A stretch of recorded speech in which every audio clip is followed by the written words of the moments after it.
वहाँ पे एक इम्प्रेशन बन रहा है कि जमात इस्लामी फिर से एक्टिविटी शुरू कर रहा है। वहाँ पे ये भी इम्प्रेशन आ रहा है कि जमात इस्लामी के कार्यकर्ता लोगों को बोल रहे हैं कि हमारा गवर्नमेंट ऑफ इंडिया के साथ एक अंडरहैंड अंडरस्टैंडिंग भी बन रहा है। बात ये नहीं है कि ये बात कौन कर रहा है, बात ये है कि ग्राउंड पे एक इम्प्रेशन जा रहा है। जमात इस्लामी का रोल जम्मू कश्मीर के संदर्भ में मुस्लिम ब्रदरहुड से ज़्यादा घातक है।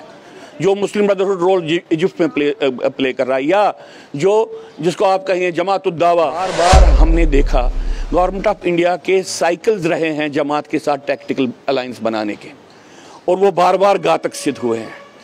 तभी हमको इस वक्त ज़रूरत पड़ी कि हम सरकार को कहें, चेताएं कि अगर कहीं पे ऐसी सोच चल रही है इसको बंद। इंप्रेशंस की बात कर रहे हैं कि आपको पता चल रहा है, कोई तथ्य होगा, कोई वजह होगी, कुछ ऐसी चीज़ें होंगी जिनको देखकर आपको लगा है कि ये जमात इस्लामी जो है अपनी वहाँ पर ऐसी एक्टिविटी कर रही है जो विघटनकारी है।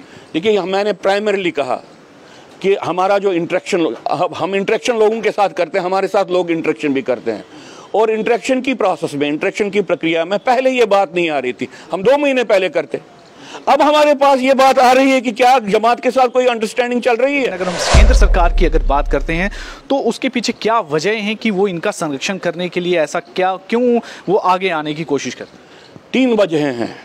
पहली वजह है कि भारत सरकार अभी तक, और भारत का राज्य, जम्मू कश्मीर में 40% से ज़्यादा यहाँ पे नॉन मुस्लिम पॉपुलेशन और वो नेशनलिस्ट है, उनको रिकॉग्नाइज करने के लिए तैयार है। सरकार ने पिछले साल 300 ऐसे स्कूलों को बंद कर दिया था जो कि जमाते इस्लामी द्वारा बैक किए जा रहे थे, सपोर्ट होती थी उनको, क्योंकि एक बैंड ऑर्गेनाइजेशन जमाते इस्लामी पर एक तरह का आरोप था कि ये यहाँ पर रेडिकलाइजेशन की जाती है इन स्कूलों में, और जिस तरह से ये फंडिंग इकट्ठे करने की कोशिश करती है और आतंकवाद को बढ़ावा देने की कोशिश करती है। उसके बाद इस तरह लग रहा था कि शायद अब इनकी एक्टिविटी जो है अब पूरी तरह से ख़त्म कर दी गई है, लेकिन यहाँ पर अब कुछ और चीज़ें जो हैं निकल कर आ रही हैं, ऐसी रिपोर्ट्स जिसमें ये साफ पता चल रहा है कि जमाते इस्लामी जो कि एक बैंड ऑर्गेनाइजेशंस है, वो दोबारा से अपने पैर पसारने की कोशिश कर रही है और खूब वहां पर अपनी एक्टिविटी कर रही है, जिसके जरिए यहां पर जिस तरह से जो टेरर एक्टिविटीज होती हैं या रेडिकलाइजेशंस होती है उसको लेकर अपनी कामकाज कर रही है। इसकी पूरी जो एक तरह से कंसर्न है वो शो किया है पनून कश्मीर ने। इसी पर चर्चा करने के लिए इस समय हमारे साथ पनून कश्मीर के चेयरमैन डॉक्टर अजय चरुंगू जी हैं। काफ़ी कंसर्न आपने इस पर अभी शो किया है कि हालांकि सरकार अपने स्टेप को कहती थी कि काफ़ी बड़ा स्टेप है, क्योंकि ऐसे स्कूलों को बंद किया गया जो जमात इस्लामी द्वारा सपोर्ट किए जा रहे हैं। कि आज की प्रेस कॉन्फ्रेंस हमने सरकार को चेताने के लिए, वार्न करने के लिए की है कि अगर कहीं पे कोई गलत सोच फिर से उनको पकड़ रही है अंदर से, उस गलत सोच से अपने आप को मुक्त करें। जमात इस्लामी के बारे में हमको जो ग्राउंड से इंफॉर्मेशन आ रही हैं लोगों के साथ बात करके, तो वहाँ पे एक इम्प्रेशन बन रहा है कि जमात इस्लामी फिर से एक्टिविटी शुरू कर रहा है। वहाँ पे ये भी इम्प्रेशन आ रहा है कि जमात इस्लामी के कार्यकर्ता लोगों को बोल रहे हैं कि हमारा गवर्नमेंट ऑफ इंडिया के साथ एक अंडरहैंड अंडरस्टैंडिंग भी बन रहा है। बात यह नहीं है कि ये बात कौन कर रहा है, बात यह है कि ग्राउंड पे एक इम्प्रेशन जा रहा है, और इस इम्प्रेशन को रोकने के लिए काम करना है। जमात इस्लामी का रोल जम्मू कश्मीर के संदर्भ में मुस्लिम ब्रदरहुड से ज़्यादा घातक है। जो मुस्लिम ब्रदरहुड रोल इजिप्ट में प्ले कर रहा है, या जिसको आप कहें जमात उद दावा, हाफिज सईद के नेतृत्व में जो पाकिस्तान में रोल प्ले कर रहा है। जमात इस्लामी बेसिकली एक आंतरिक विघटन और इस्लामिक इंडोक्ट्रिनेशन का एक वेपन है।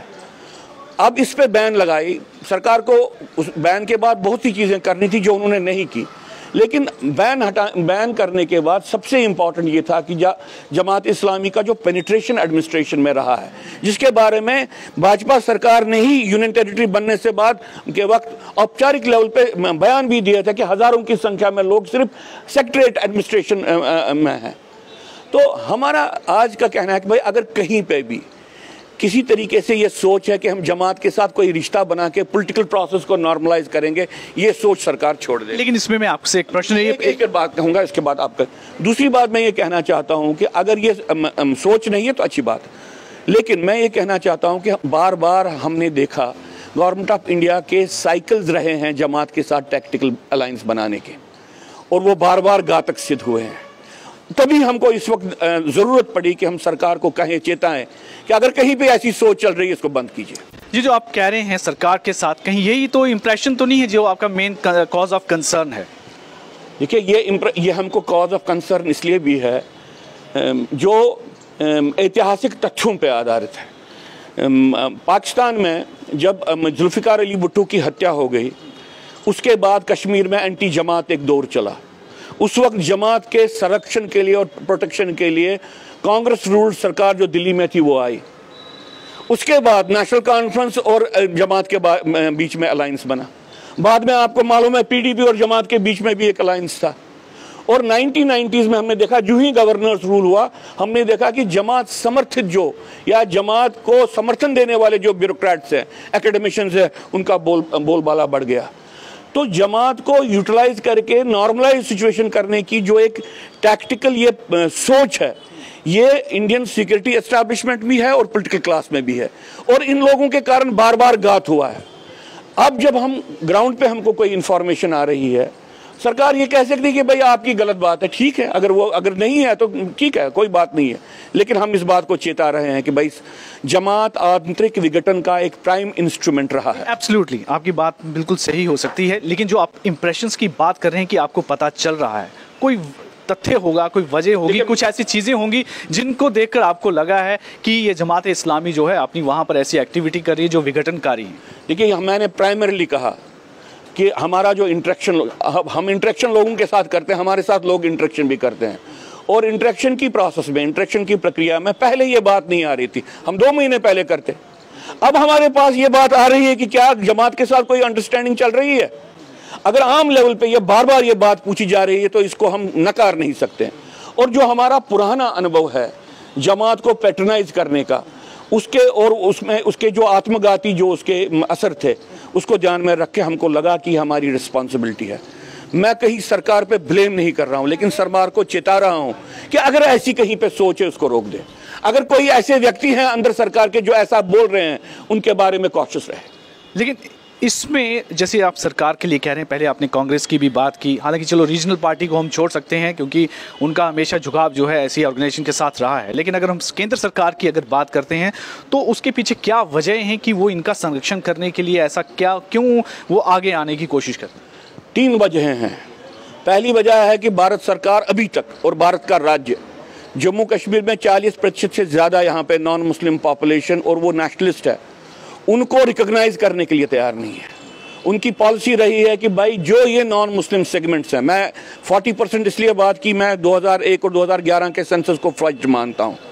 इसलिए जो ये 40% पॉपुलेशन पैरिटी होती है, अगर आप अपने लोगों के साथ ही खड़ा नहीं रह सकते तो आप अलगाववादियों को कैसे अपनी तरफ कर सकते हो? ये एक बात है। इनकॉम्पिटेंस या इनकैपेबिलिटी गवर्नमेंट ऑफ इंडिया की कि राष्ट्रभक्तों के साथ खड़ा रहना, पहली बात। दूसरी बात, सरकार का ये पहले से ही है कि भाई आप आधे अलगाववाद के माध्यम से आप पूरे अलगाववाद को राष्ट्रवाद में बदलोगे। अगर आपको अलगाववाद का मुकाबला करना है तो पहले आधे अलगाववादियों को आपको पैटर्नाइज करना है, उसको सरकार में रखना है, उसको सरकार में पोषित करना है, और वो पूरे अलगाववादियों को इधर लाएंगे। ये सरकार की ये स्ट्रैटेजिक सोच है। दूसरी सोच, तीसरी सोच है, ये सरकार खासतौर से हिंदुओं के प्रति संवेदन शून्य है। जम्मू कश्मीर में ये हिंदुओं के साथ खड़ा नहीं होते, कोई हिंदू मरता है ये उसके साथ आइडेंटिफाई नहीं करते हैं, ये उनके साथ जाते नहीं, क्योंकि आतंकवाद और अलगाववाद का घोषित लक्ष्य है हिंदू को खत्म करना। और उसके बाद अगर ये सरकार जो चाहती है कि हिंदू इसको एक प्रो हिंदू गवर्नमेंट समझे, वो यहाँ पे हिंदू हितों को लेकर संवेदन शून्य है, तो गलत बात है, इनको नहीं करना चाहिए। They should be seen standing for Hindus here. और वो हिंदू यहाँ पे कोई गलत बात नहीं कर रहे हैं, कोई कम्युनल बात नहीं कर रहे। इन 3 कारणों के कारण सरकार यहाँ पे स्टेबलाइज नहीं कर पाई, और सरकार यहाँ पे वही लोग स्ट्रेंथन होते हैं जब गवर्नमेंट चलती है, डेमोक्रेटिक गवर्नमेंट चलती है, जो लोग अल्टीमेटली अलगाववादियों के साथ ही हैं। लेकिन आप पर्टिकुलर इस ऑर्गेनाइजेशन को ही इतना क्यों देख रहे हैं? हालांकि बहुत सारी और ऑर्गेनाइजेशंस भी हैं, दे आर एक्टिवली वर्किंग वहाँ पर, जिसमें चाहे एडमिनिस्ट्रेशंस के लोग भी हैं, उनको भी अपने लूप में लेती हैं, और भी हैं। एक पर्टिकुलर इस पर ही क्यों? देखिए, इसमें जमात इस्लामी बैंड है, बैंड ऑर्गेनाइजेशन है, और अगर बैंड ऑर्गेनाइजेशन के साथ मान लीजिए हमारे हिसाब से अगर ऐसा कुछ क्लैंडस्टीनली अंदर टेबल के नीचे से कोई अंडरस्टैंडिंग बनाने की कोशिश की जा रही है तो ये गलत बात है, ये हमको कहना है। जमात इस्लामी आंतरिक विघटन का एक प्रमुख इंस्ट्रूमेंट है, ये आपकी बात सही है, सिर्फ ये नहीं है, उस पर भी हम आगे चल के आएंगे। आज मैंने उस पे विषय पे बात नहीं की। मान लीजिए लश्कर तोयबा की बात करें, मान लीजिए अहले हदीस की बात करें, वो कैसे चल रहे हैं और सरकार का उनके प्रति रवैया क्या है, उसके बारे में भी पूरा विस्तार से बात करें। लेकिन चूंकि सरकार ने एक अच्छा कदम उठाया जमात को बैन करने का, जमात के इंडोक्ट्रिनेशन अपरेटस को क्रिपल करने का, डिस्ट्रॉय करने का उनका दायित्व है, और अगर वो ये नहीं कर रहे हैं और जमात के लोग, जमात समर्थित लोग पनप रहे हैं किसी डायरेक्टली इनडायरेक्टली तरीके से, तो उसका उनको संज्ञान लेना चाहिए, उस पर उनको काम करना चाहिए। यही तो कारण है कि हम उनको आज चेता रहे हैं। धन्यवाद।